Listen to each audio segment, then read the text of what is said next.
Hi, thanks for joining us once again today for another one of our video series. Joe DiMatteo with you here today, pharmacist, board certified in clinical nutrition, doctor of naturopathy, and I hope you have enjoyed some of the past videos that we've done, the Back to the Basics kind of seminar concept that we've put together. We want to continue on. There's a few more that we definitely have in mind that we want to do. Today is going to focus on rest. As my daughter aptly pointed out to me moments ago, it's somewhat hypocritical for me to be talking about learning how to rest. So as I'm talking to you, I'm not just talking to you, I'm talking certainly to myself. And it's a process that I believe, not that we evolve through, but what we learn, hopefully over time, how to rest. Why is it critical? Why is it important that we learn how to rest? Well, first of all, if we do not rest, it damages your body. And I'm going to talk a little bit about that. But first of all, how do we get there? Lifestyle. Pagers, cell phones, computers, people are away, they're still doing work, they're on vacation, they have their computer with them with satellite hookups. We're constantly under some form and some type of demand. We have a problem, it seems, really releasing the issues and the stressors of our life, whether it's work or whatever. Family demands. Many of you are caregivers. Many of you care for a family member, an elderly parent that is sickly. How many children today with spectrum and autism disorders where we have moms literally almost in constant care of a child? The emotional, the physical, and the real key part of this will be the spiritual demands on our lives today are basically, in my opinion, unparalleled just because of the society that we live in and the ability to communicate in a way and at a level literally instantaneously right on your phones. Overload. I think the other big area, we're overloaded, we're overcommitted. I don't want to focus too much today on the negative part of this, but I think you need to understand how we get here. Because many of us just take it for granted that we're overloaded, we're overcommitted, that's what I do, it's just too bad. No, we need to recognize that because that's the first part of your road to recovery. We have to learn to say no. Many of us don't know how to say no. There needs to come a point in time that you cannot be involved in every church function. You cannot always be giving of your time. You just can't do it if there are a lot of other demands that are already taking up tremendous time slots in your day. What gets us away from the basics? This that I just discussed, number one. But what are the basics? How you sleep. I've done one on insomnia. I think I want to go back and just talk more about just the basics, not even just about insomnia and poor sleep, but how when you don't sleep, what happens to your immune system? Well, when you don't rest, there are many parallels that cross over to poor sleep, such as a damaged immune system and so on. Exercise. We don't take time to exercise. We don't take time to take a little bit of rest. We don't just take down times away from the demands of our lives. This creates a continual pull and demand on you physically, emotionally, spiritually, your chemistry, your neurochemistry, which will continue to work our way through. I think that in for many of us, in many aspects of life, we feel like we have to continue to just man up and bull our way through things when many times we need to retreat and we need to not only just take time off. This is not just about a vacation. I think there's times in your day, and we'll talk about scriptures that refer to this, and many of you maybe have a biblical-based belief and many of you don't. I don't want you to be offended. I'm just going to teach you principles today that you shouldn't be offended if you don't have a Bible-based belief. I believe it'll help you. Distress hormones. Let's talk about what happens when we don't know how to rest, we don't know how to slow down. You create a lot of distress hormones. What's it do? It damages your immune system. Makes us very acidic. When we're in an acidic state, we don't repair well. I'm not going to be able to take time to go into that. That's a whole nother little teaching series. Anaerobic. We go into anaerobic. That means your cells function without oxygen because many of you are so distressed through the course of your day that you really don't even breathe well. You don't even exchange your gases well. We don't. I don't. Meaning that we really don't take enough deep breaths.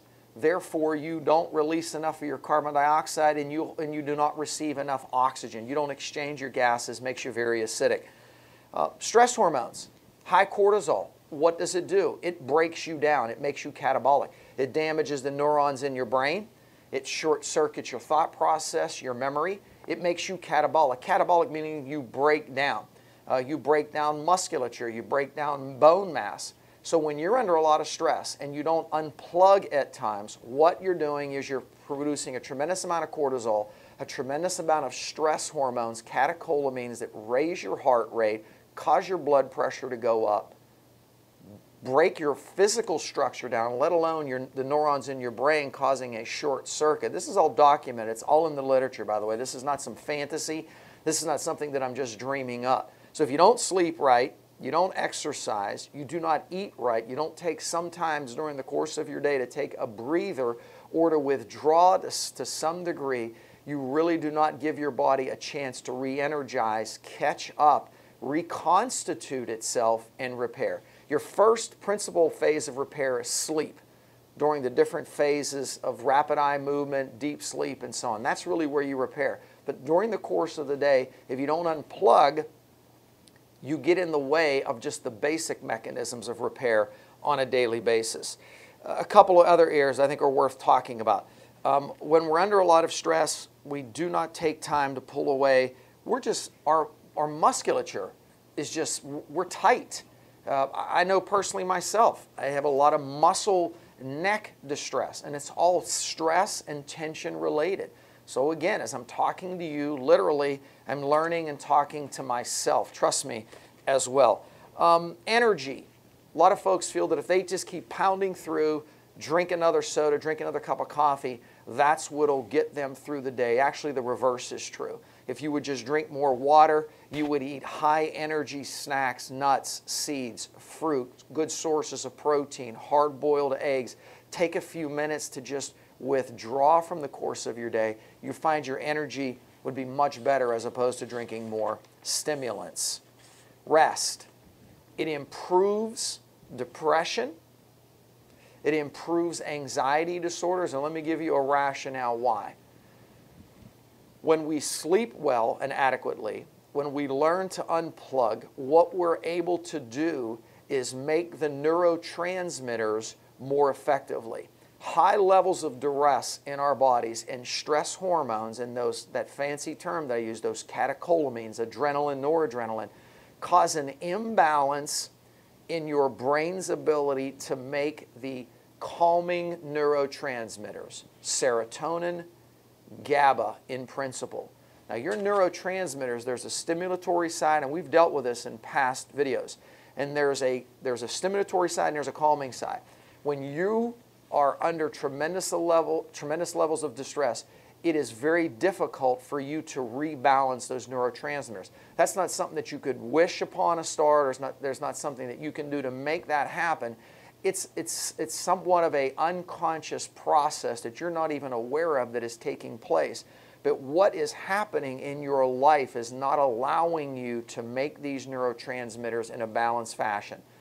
You can take this to the bank. Anxiety disorders, depression, up to 50% of the time can be remedied with some deep breathing, learning to unplug during the course of a day, quality sleep, and quality dietary measures and exercise. There is no doubt there are some basic components that can help you.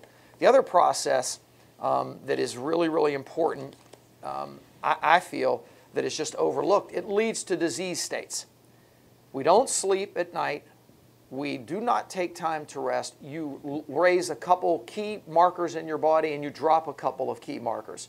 The principal one, you lower tumor necrosis factor. That is actually a cancer-killing compound, if you will, that your body makes, TNF alpha to be specific. It is diminished when you do not give your body a chance to recover and recuperate. Number two, you make high levels of interleukin-6. You don't need to know what that is. You can Google that. You can look that up on the computer. What that is, it's a pro-inflammatory protein that your body produces. That interleukin-6 will damage your immune system, create destruction to white blood cells, and literally we find people that are under high levels of stress, do not take the time to recuperate. Their white blood cell production is down anywhere from 25 to 30%, which is hugely significant. Damaging of your immune system, altering inflammatory proteins, changes neurotransmitter production in your brain. Why? Because we don't take time to pull out from our day for a few minutes. That could be reading a scripture for some of you. That could be just taking 5 minutes to close your eyes. That could be taking 5 to 10 minutes where you do not take a phone call, where you just need to just pull away, do a little bit of deep breathing, have a quality snack. Why? All of the things. Then we wonder why that we're so distressed, why we many times catch colds and we can't get rid of them. We pick up a virus and we can't get rid of it. We wonder why we're so sickly in so many cases. And I'm not even just talking about a major disease, God forbid. I'm just talking about chronic degenerative types of disorders. How many folks did you hear complain about, well, their joints, they ache all over. Even fibromyalgia, and I don't want to get off onto a tangent here, and chronic fatigue. It is a state of disrepair. Taking pharmaceuticals like Cymbaltas and Lyricas and masking the pain and retorquing your neurotransmitters is ultimately not your answer. It is poor repair mechanisms. Your immune system is often overloaded for all the reasons that I've discussed in the last 10 to 12 minutes. Now, enough about all the bad, everything that happens. Well, there's two other areas, excuse me, that I didn't talk about. The aging process. We've done a video way back on skin health. I'm going to redo that because I think I need to talk more about this. We want to put a ton of products on our skin. What we need to do is we need to understand the quality of products and what we ingest in the way of essential fatty acids, the omega-3s, antioxidants, but you also need to cut back on your sugar and learn how to get adequate sleep and rest. It slows down the aging process. There's nothing that reverses an aging process, but you can speed it up or you can slow it down. Many of you have a lot of issues that are major in your life that you have no way, you believe, to deal with them. Heartache, stress, children, wayward children, someone is sick in your immediate family. This is almost like throwing pebbles at a major, major problem. But I will tell you that if you could garner in your mind periods where you could unplug and you could understand this concept, it'll give you more tools to deal with stress in your life. Sped up aging process, a result of inadequate rest. Number two, diminished digestion. Or lastly, we just don't digest well when we're under a lot of stress. Let me read to you a couple of, again, scriptures that I think that are very, very appropriate. And I'm just going to go through and just break this out. Genesis 2:2 and 3. It says, and on the seventh day God finished his work that he had done, and he rested on the seventh day from all the work that he had done. So God blessed the seventh day and made it holy, because on it God rested from all of his work that he had done in creation. Now honestly, we serve an omnipotent, omnipresent God. Does God really need to rest? I don't perceive God sitting up in heaven with his legs kicked up, that God needs to rest. I believe it's a message for us. And he set those principles later on about the Sabbath day, which we don't keep holy, which I am guilty of. I'm doing things on Sundays. This is a message for us that there needs to be a period in time, a day, and I believe, I'm going to take it a step farther, for the society that we live in, periods within days during the course of your week. Exodus 23:12, 6 days thou shalt do thy work, and on the seventh day, so it's a good thing to work. The Bible says if you don't eat, or don't work, you don't eat. On the seventh day thou shalt rest. Thine ox and thine ass may rest, and the son of thy handmaid and the stranger may be refreshed. We need to be able to find periods of rest. Tell me, says in the Songs of Solomon, tell me whom my soul loves, where you pasture your flock, where you make it lie down at noon. A period of time of rest, even for animals. Psalm 37:7 said, be still before the Lord and wait patiently for him. Fret not yourself over the one who prospers in his way. Psalms 55:6, oh, that I had wings like a dove, that I would fly away and be at rest. I believe that many of us feel like sometimes we wish we could just escape and fly away from the tumult and the difficulties of our day. we need to be able to take this scripture and, oh, that I had wings that I could literally withdraw from the difficulties of my day. Ecclesiastes says there is nothing better for a person that he should eat and drink the enjoyment and find enjoyment in his toil. In other words, it's okay for us to have periods where you're with your family and where you enjoy the course of your day. This also I saw, though, from the hand of God, and apart from him, who can eat and have enjoyment? What Solomon, or what the scripture was teaching us here in Ecclesiastes is that you can't separate the two. I believe that you can't just find rest and peace in just imbibing or engorging yourself, that it can't be done apart from him. Last scripture, the ability to recuperate. And this is one that for me personally has always stuck to me and with me. Jesus talking to the disciples.